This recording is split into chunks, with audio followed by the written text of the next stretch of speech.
Salut, on se retrouve aujourd'hui pour le cartoscope des cancers, donc pour ce mois de décembre 2021.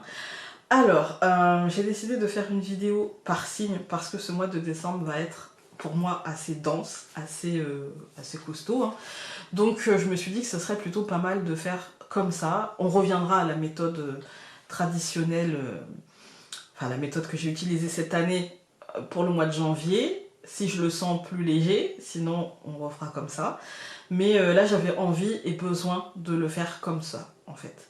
Voilà, donc la première carte ce sera les énergies du mois de décembre et la deuxième carte ce sera les énergies pour les cancers dans ce mois de décembre. Les jeux sont en barre d'informations ainsi que le minutage parce que si vous avez déjà vu la carte, parce que vous avez déjà regardé votre signe solaire ou même votre ascendant ou votre signe lunaire, et bien pour passer directement à cette carte-ci. Donc pour le mois de décembre, pour tout le monde, nous avons le 9 de coupe renversé. Le 9 de coupe renversé, c'est une carte qui nous annonce un mois tout en questionnement. Un mois qui va nous demander que voulons-nous, que sommes-nous prêts pour à faire pour cela. Voilà, c'est un mois en fait qui nous questionne. Il nous faudra ce mois-ci définir clairement nos aspirations, nos objectifs, quel est le but de la manœuvre. Pour ça, il va falloir faire le point sur ce que 2021 nous a apporté, sur ce qu'elle nous a enlevé, sur ce qu'elle nous a proposé, sur ce qu'on a saisi, sur ce qu'on a laissé passer. Voilà, tout ça, c'est pas pour nous autoflageller, c'est surtout pour déterminer nos objectifs à l'avenir, d'accord ? Les cancers, je vais vous donner un conseil parce que vous êtes un signe, on est dans les couples, donc c'est un mois très impactant émotionnellement, et vous êtes un signe très impacté émotionnellement parce que éminemment émotionnel, hein. Le premier signe d'eau, de toute façon, est celui qui a tendance à parfois se perdre et se noyer dans ses émotions. N'ayez pas peur de perdre un petit peu certaines choses, de voir certaines choses vous échapper, etc. Parce que gardez à l'esprit que pour remplir, en fait, il faut faire du vide. Pour faire de nouvelles connaissances, pour acquérir de nouvelles expériences, pour changer les choses, en fait, il faut accepter que certaines choses restent derrière nous, en fait, hein. On va dire, pour arriver à votre but, vous ne pouvez pas emmener ce qui vous a été utile au départ, au tout début de ce cheminement, alors que là, vous arrivez à la fin, en fait, hein. Il y a forcément des choses, on ne garde pas les bouteilles vides, par exemple, vous voyez ? C'est un peu ça. C'est-à-dire qu'il y a forcément des personnes, des situations, des choses qui sont dans vos vies depuis un certain temps, qui vont commencer à péricliter, qui vous allez devoir laisser derrière vous. Voilà, faudra accepter ça.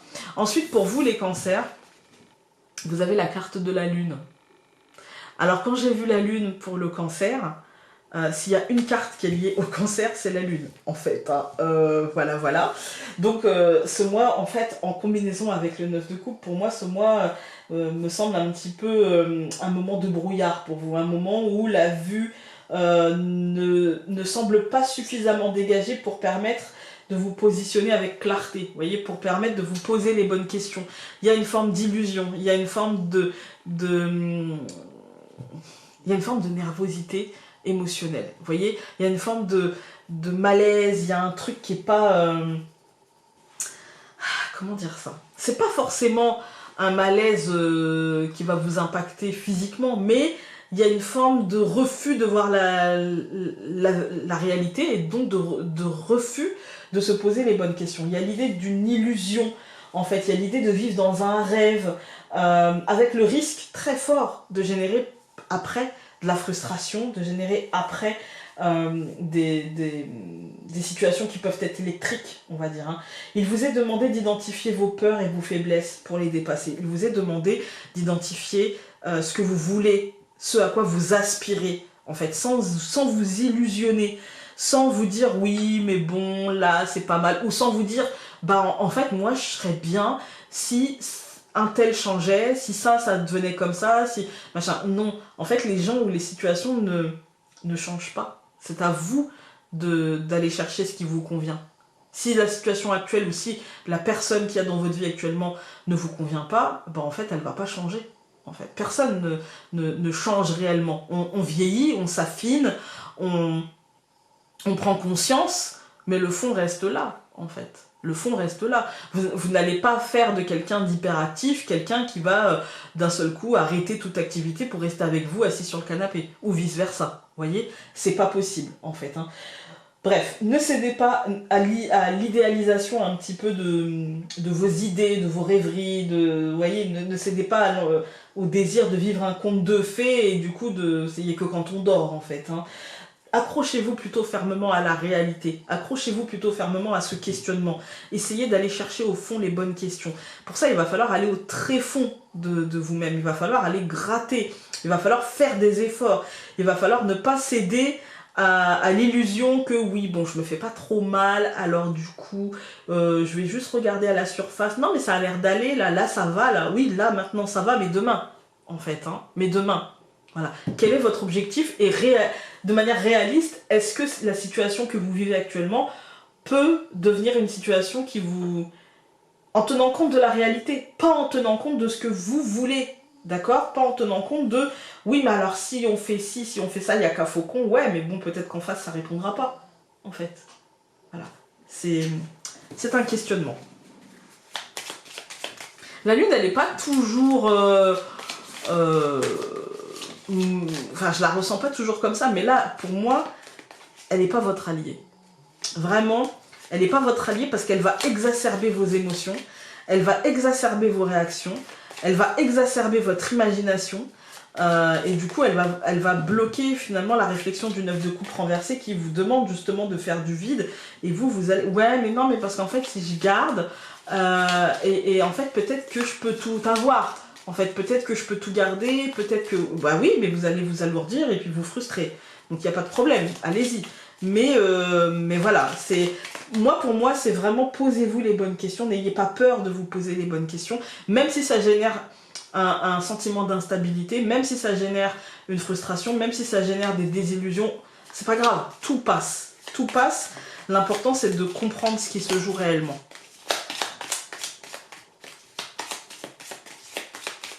On va couper.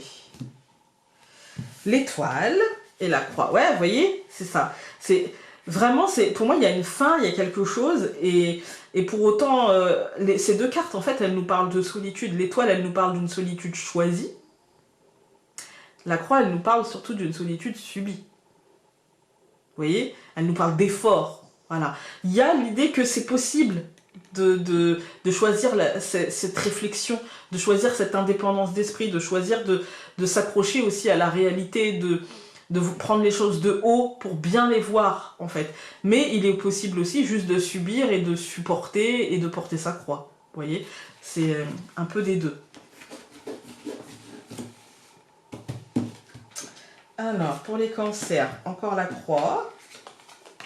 La femme qui regarde la croix, donc il y a une lourdeur émotionnelle, effectivement. La hache, le renne et l'arbre.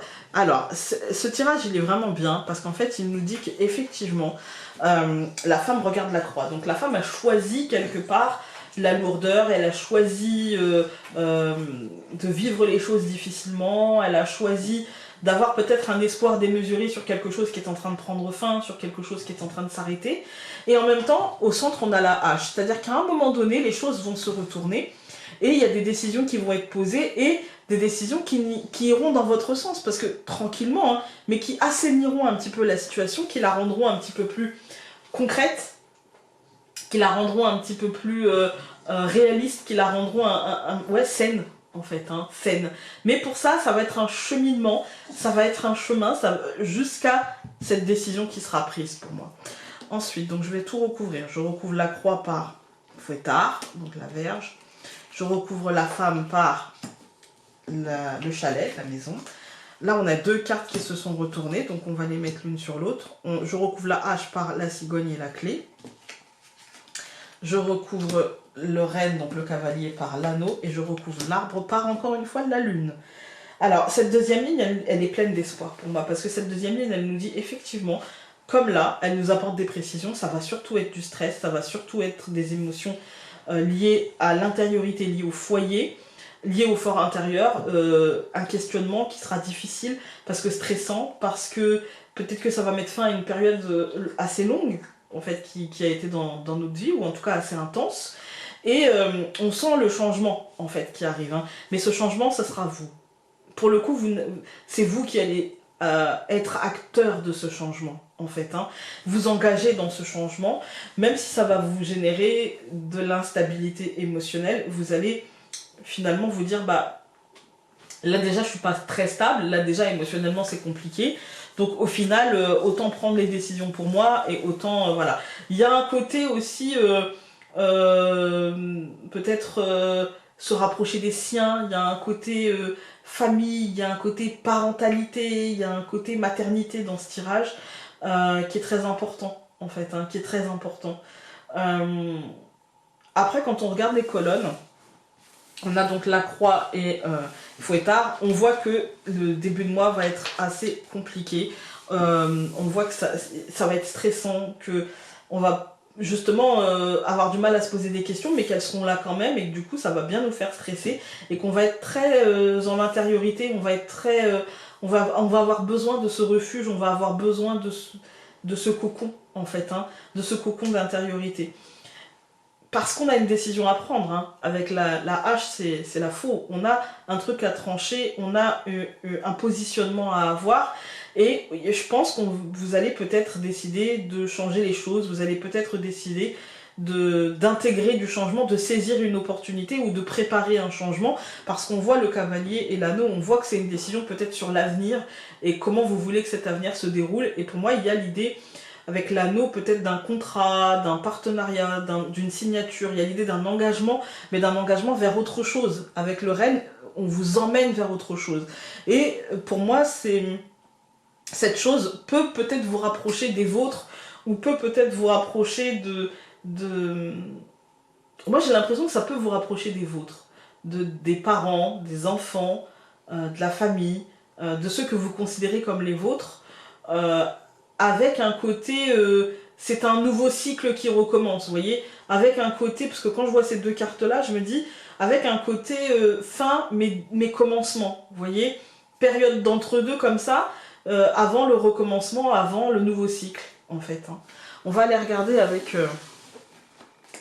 l'oracle Marie, Mère universelle.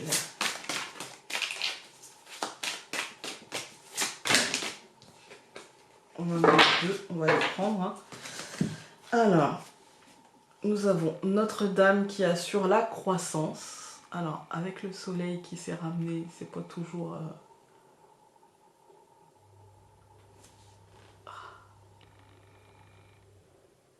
Voilà. Hop. Et nous avons Notre-Dame de la communauté féminine sacrée.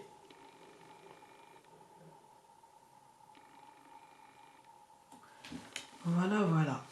Ah, moi j'ai l'impression que les choses vont évoluer positivement pour vous. Je vous ai dit, il y a un côté parentalité, je sens un côté maternité. Et là, la féminine sacrée, ça me fait penser un peu à ça, à la transmission mère-fille, mère-enfant. Il y a un côté un petit peu comme ça, il y a un côté évolution avec la croissance, il y a un côté autre étape de vie, en fait, hein, autre étape de vie. Alors, on va aller regarder donc la première, Notre-Dame qui assure la croissance. Hop. Alors, je lis ce qu'il y a en italique, hein, parce que sinon il y a 3 pages. Une belle manifestation que tu attends depuis longtemps est sur le point d'aboutir. Il est important pour le bien-être de ton âme et la guérison du monde que tu fasses preuve de patience et permettes à cette naissance de se présenter au moment le plus opportun. Si elle arrive trop tôt ou trop tard, il y aura des complications inutiles. J'assurerai le planning et comme tu me fais confiance, tu verras que la naissance de ton rêve se déroulera naturellement et dans la joie. Et donc, en plus elles se suivent, disons. Et pourtant, je veux dire, vous n'êtes pas le premier signe, donc j'ai bien mélangé déjà pour le premier signe. Et alors, vous imaginez, je mélange pour tous les signes. Hein. Ensuite, donc, Notre-Dame de la communauté féminine sacrée. Je me manifeste dans l'esprit et dans la chair. Je suis l'amour qui tombe des étoiles et la lumière du soleil qui donne la vie. Je suis la chaleur et l'étreinte de ton meilleur ami. Je suis le parfum de la rose et le rugissement de la lionne. Je suis la délicatesse dans le toucher de vos proches. Je viens à toi maintenant sous une forme physique. Je t'apporte les dons d'aimer et d'être aimé, de parler et d'être entendu. Voilà. C'est-à-dire que vos décisions, le changement, etc., pour moi, en fait, vont bien se passer et allez-y avec bienveillance et tranquillité d'esprit. Vous pouvez y aller avec ça, en fait. Vous pouvez y aller en vous disant, ok, je vais traverser un truc difficile, je vais me poser des questions parce que c'est un changement important, parce que c'est une opportunité peut-être importante pour moi, parce que c'est une étape de vie qui est importante. Et en même temps, je sais que je suis protégée, et en même temps, je sais que je suis accompagnée, et en même temps, je sais que ce tunnel que je traverse a forcément une fin, et que finalement, en fait, il y a une stabilisation qui est en train de se faire, et que peut-être mes émotions ne sentent encore que les vibrations du changement, en fait. Mais rien de très grave. Voilà, écoutez, les cancers, n'hésitez pas à aller voir votre signe lunaire et votre ascendant. Et nous, on se retrouve très vite pour une prochaine vidéo. Salut!